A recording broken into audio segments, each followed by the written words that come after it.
Assalamualaikum warahmatullahi wabarakatuh. Semangat pagi anak-anak semuanya. Semoga Allah senantiasa memberikan kita keberkahan dan kemudahan ilmu yang kita dapatkan. Anak-anak semuanya, kali ini kita akan belajar bersama mengaji dan mengkaji tentang surat At-Tin dan juga hadis silaturahmi. Namun sebelumnya marilah kita berdoa terlebih dahulu. Bismillahirrahmanirrahim. Rabbi zidni ilma warzuqni fahma. Langsung saja anak-anak ya.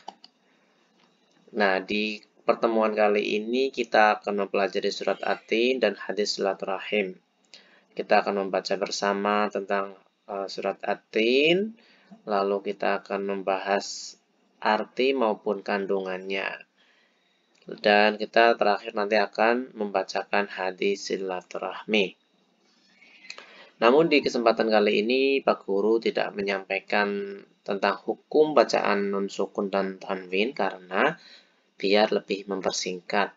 Di video sebelumnya Pak Guru sudah menampilkan. Ya anak-anak semuanya, perkenalan dulu ya. Nama Pak Guru yaitu Ubay. Dari kecil suka sekali belajar agama Islam, entah di rumah, di masjid, di sekolah, maupun di pesantren. Karena dengan ilmu agama, insya Allah kita bisa jadi orang yang bahagia, sukses, dunia maupun akhirat. Amin. Mari membaca surat At-Tin. Ya anak-anak yuk, bareng-bareng. Bismillahirrahmanirrahim.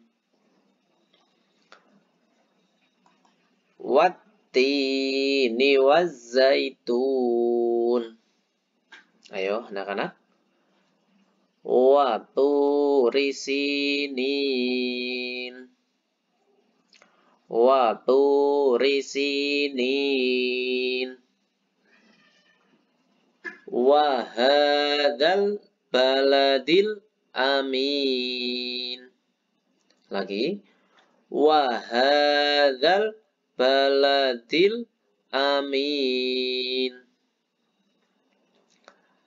Laqad khalaqnal insana fi ahsani taqwim. Ulangi lagi. Laqad khalaqnal insana fi ahsani taqwim. Kita lanjutkan. Thumma radadnahu asfala safilin. Thumma radadnahu asfala safilin. Illalladzina amanu wa amilus sholihati falahum ajrun ghairu mamnun. Ulangi. Illalladzina amanu wa amilus sholihati falahum ajrun ghairu mamnun. Fama yukadzibuka ba'du biddin. Fama yukadzibuka ba'du biddin. Terakhir. Alaisallahu bi ahkamil hakimin. Alaisallahu bi ahkamil hakimin. Ya, anak-anak semuanya, kita membacanya cukup bersama-samanya.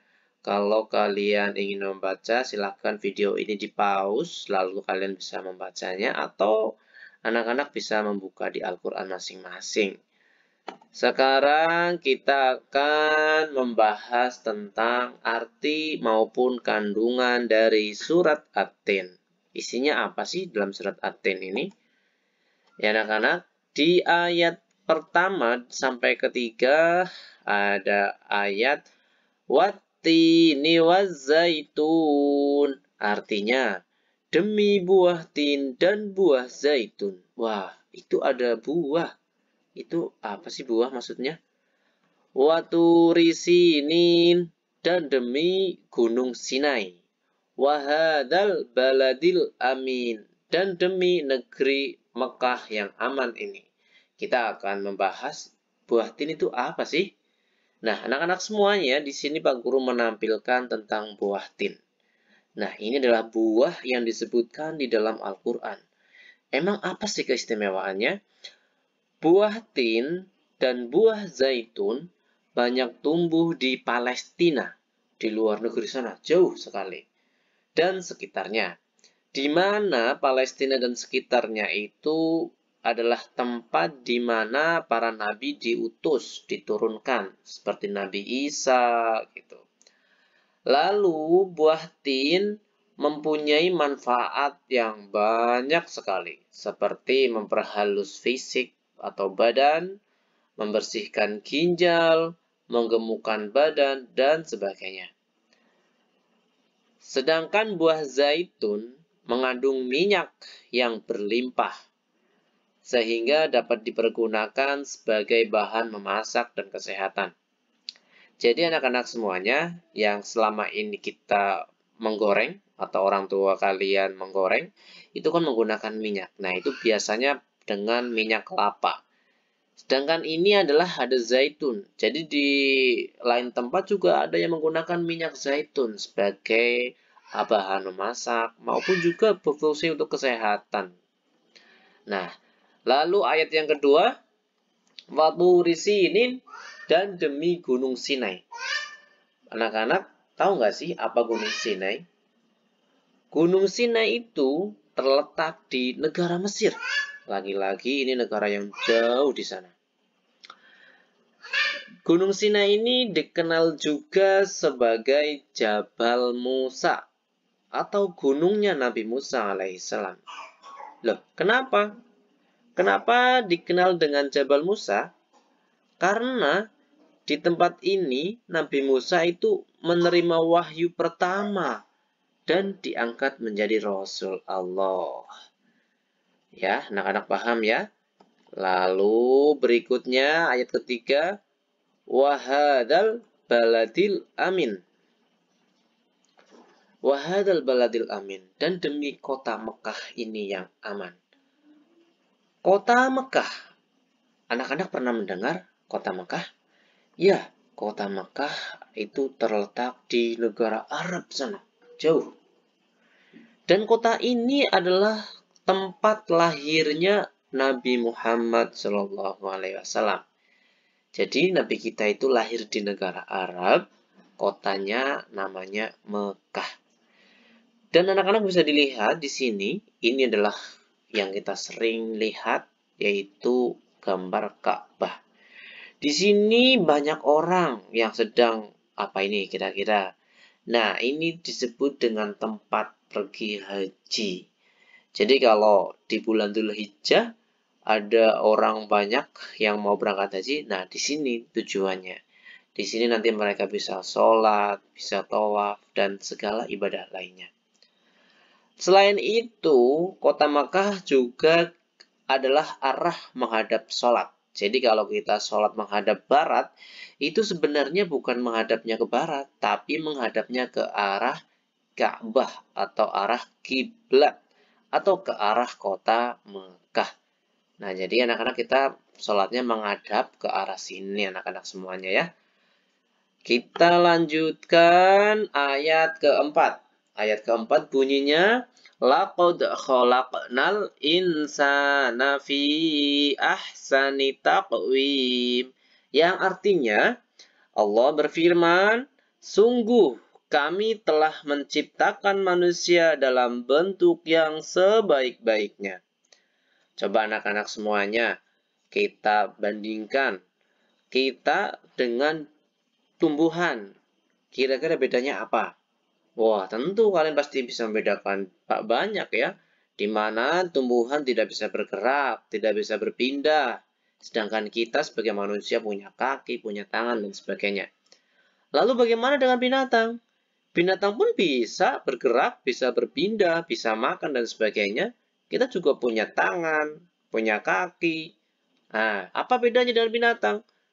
Manusia itu jauh lebih sempurna daripada binatang. Loh, kenapa?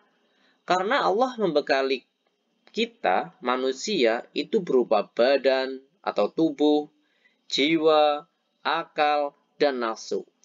Coba kalian perhatikan, ada badan, jiwa, akal, dan nafsu. Kira-kira apa yang tidak dimiliki oleh binatang? Ya, tentu akal. Akal itu tidak ada di dalam binatang. Binatang itu tidak punya akal. Kenapa tidak punya akal? Ya, buktinya anak-anak di rumah sering ya, ada namanya ayam.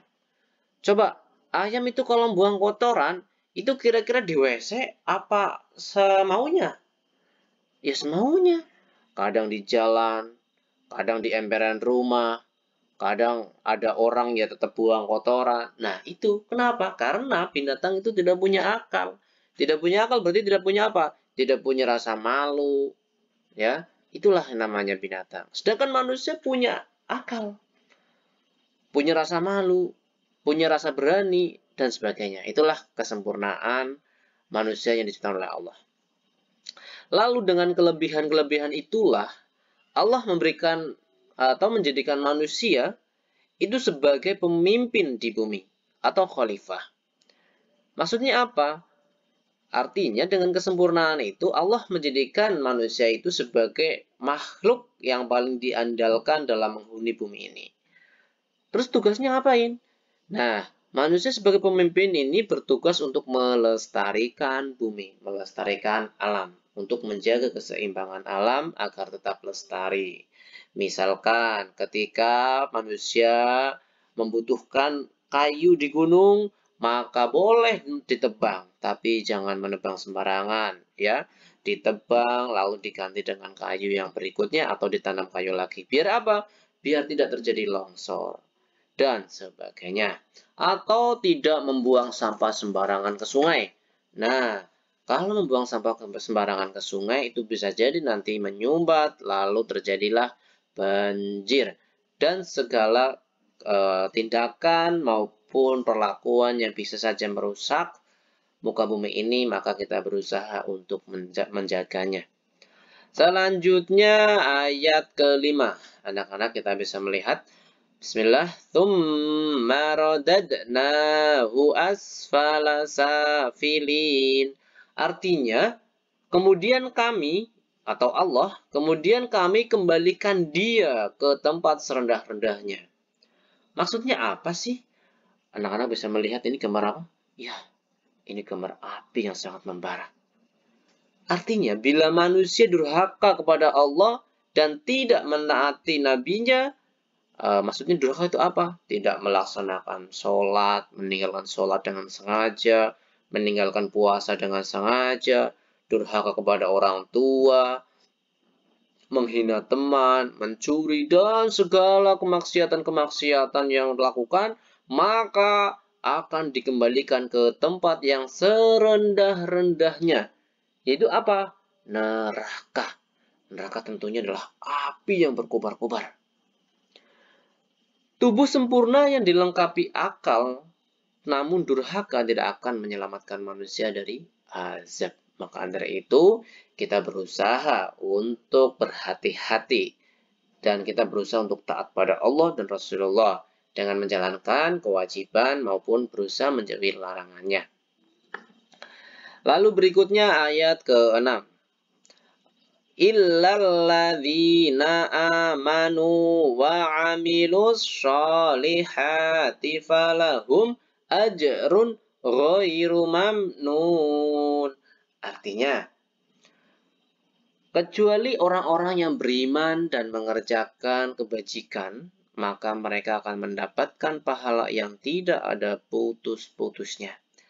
Maksudnya adalah anak-anak, tadi di ayat sebelumnya Allah akan mengembalikan orang-orang yang durhaka ke neraka, ke yang paling rendah di akhirat kelak. Namun, itu kecuali orang-orang yang benar-benar beriman dan mengerjakan kebaikan atau amal soleh akan dibalas dengan pahala yang tidak ada putus-putusnya dan diselamatkan dari neraka. Artinya, kalau kita menjadi anak yang soleh, yang beriman, mengerjakan kebaikan, maka Allah akan memberikan kita pahalanya sangat banyak, sehingga kita diselamatkan dari api neraka, sehingga kita masuk ke surga.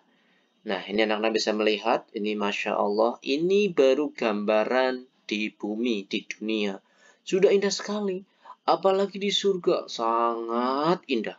Pemandangannya indah, segala apa yang kita inginkan itu pasti diberikan oleh Allah, entah itu makanan, kendaraan, dan sebagainya. Itulah balasan bagi kita yang mengerjakan amal soleh dan beriman. Lanjut ayat ke-7. Fama yukadzibuka ba'du biddin. Maka apa yang menyebabkan mereka mendustakanmu tentang hari pembalasan setelah adanya keterangan-keterangan itu? Maksudnya adalah anak-anak, masih saja ada orang-orang yang tidak percaya akan ada namanya balasan neraka maupun surga. Ada. Maka dari itu kita belajar, anak-anak juga harus yakin, pasti yang namanya manusia berbuat baik maupun berbuat jahat itu ada balasannya. Kenapa? Karena ayat 8, Alaihissallahu biahkamil hakimin. Bukankah Allah hakim yang paling adil? Nah, ini menunjukkan bahwasannya Allah akan memberi putusan dengan adil, yaitu memberi pahala kepada yang taat dan menghukum orang yang bermaksiat kecuali sudah bertaubat. Artinya anak-anak, apapun yang kita lakukan di dunia ini, itu akan mendapatkan balasan dari Allah. Entah itu balasannya di dunia maupun di akhirat kelak. Contohnya adalah ketika anak-anak jalan, lalu di tengah jalan ada kerikil, atau ada duri, atau ada pecahan beling. Lalu anak-anak mengambilnya, menyingkirkannya, karena akan tahu bahwasannya dengan duri ini bisa jadi nanti tertusuk kaki, atau bahkan ada ban motor, ban mobil yang nanti akan tertusuk paku. Sehingga anak-anak ketika mengambil itu lalu menyingkirkan, insya Allah Allah akan memberikan balasan yang banyak. Dan berbagai kebaikan lagi seperti anak-anak membantu orang tua mencuci piring, membantu orang tua menyapu, dan segala kebaikannya lain, entah itu dengan teman, dengan guru, dan segalanya. Insya Allah itu akan menjadi pahala yang sangat besar. Begitu juga ketika melakukan hal-hal yang merugikan orang lain, seperti, wah ini di tengah jalan, banyak motor yang lewat, sengaja dikasih batu, lalu ada motor yang nabrak batu itu, dan tergelimpang, jatuh, sakit. Nah, itu merugikan orang lain, maka akan mendapatkan dosa. Begitu juga ketika iseng-iseng mengambil pulpen teman, mengambil uang teman, itu akan mendapatkan balasan di akhirat. Bahkan di dunia pun akan mendapatkan balasannya. Kira-kira anak-anak pengen pilih yang mana? Pahala yang berlimpah atau hukuman yang pedih? Nah, tentu pahala yang berlimpah bukan? Agar kita mendapatkan pahala yang berlimpah, maka marilah kita berbuat amal yang soleh atau kebaikan pada orang lain. Ya anak-anak, tadi tentang surat At-Tin dan kandungannya. Sekarang yang terakhir adalah ada hadis silaturahmi. Rasulullah Shallallahu Alaihi Wasallam memerintahkan kita untuk bersilaturahmi. Yuk kita baca hadis berikut. Wa man kana yu'minu billah wal yaumil akhiri falyasil rahimah. Muttafaqun alaih an Abi Hurairah radhiyallahu anhu. Artinya, barang siapa yang beriman kepada Allah dan hari akhir, maka hendaklah mempererat silaturahmi. Muttafaqun alaih. Jadi anak-anak, ini namanya hadis. Hadis itu apa sih, Pak Guru? Hadis itu singkatnya perkataan Rasulullah. Maksudnya apa? Jadi Rasulullah itu pernah berkata atau bersabda atau pernah bilang sesuatu yang bilang itu atau kalimatnya itu disimpan dalam sebuah kitab, ya, kitab hadis namanya. Nah, salah satunya adalah perkataan ini, barang siapa yang beriman kepada Allah dan hari akhir, maka hendaklah mempererat silaturahmi. Lalu apa itu silaturahmi? Silaturahmi artinya tali persahabatan, persaudaraan, atau keluargaan. Jadi kita dianjurkan untuk menjaga itu, menjaga persaudaraan, kekeluargaan. Contohnya apa? Contoh menjalin silaturahmi yaitu yang pertama, mengunjungi kakek nenek. Nah, jadi kamu kalau punya kakek nenek, itu kunjungi. Kenapa dikunjungi? Karena ayah dan ibu kita itu pasti lahir dari manusia. Dan manusia itu adalah kakek nenek kita. Sehingga apa? Kakek nenek kita juga sangat berjasa dalam kehidupan kita. Bayangkan kalau nggak ada ayah, nggak ada ibu. Nggak akan pernah ada kita. Sehingga kita berhak atau mempunyai, dianjurkan sekali untuk mengunjungi mereka. Lalu yang kedua, mengunjungi paman atau bibi. Nah, paman atau bibi ini siapa sih? Paman atau bibi atau pade ini adalah saudaranya ayah maupun ibu kita. Sehingga kita seharusnya mengunjungi mereka, silaturahim ke mereka. Ditanya paman bibi bagaimana kabarnya. Ya, walaupun nanti kalau kamu misalkan ada kemampuan membantu mereka, ya, di sana di rumahnya membantu mencuci piring ataupun sebagainya. Yang penting mengunjungi. Yang ketiga juga, kalian kalau bisa mengunjungi rumah guru, ya, jangan lupa. Dulu kayak Pak Ubay pun setelah lulus sekolah, bahkan ketika sudah besar seperti sekarang itu, kadang juga masih ke rumah guru, ya, silaturahim. Walaupun sekarang kita sudah semakin besar, ya, jangan lupa juga sempatkan waktu, ya, walaupun hanya sekali, kunjungi rumah guru. Karena mau bagaimanapun juga, guru adalah orang yang berjasa kepada kita, memberikan ilmu kepada kita. Yang keempat juga, menjenguk teman yang sakit. Nah, ini kalau teman ada yang sakit, jangan lupa usahakan dijenguk. Ya, walaupun tidak semua teman, ya, paling tidak salah satu kita menjenguknya. Yang kelima, sempatkan pula menelpon saudara yang jauh, siapa tahu ada apa yang perlu dibicarakan atau kita kangen dengan saudara gitu. Insya Allah dengan cara silaturahmi itu Allah akan memberikan kita keberkahan, kemuliaan. Ya, anak-anak semuanya, terima kasih. Demikian materi tentang surat At-Tin dan hadis silaturahmi. Bila Pak Guru ada kesalahan, mohon maaf. Kita akhiri dengan membaca doa kafaratul majelis. Subhanakallahumma bihamdika asyhadu an la ilaha illa anta astaghfiruka wa atubu ilaik. Wabillahi taufiq wal hidayah. Wassalamualaikum warahmatullahi wabarakatuh.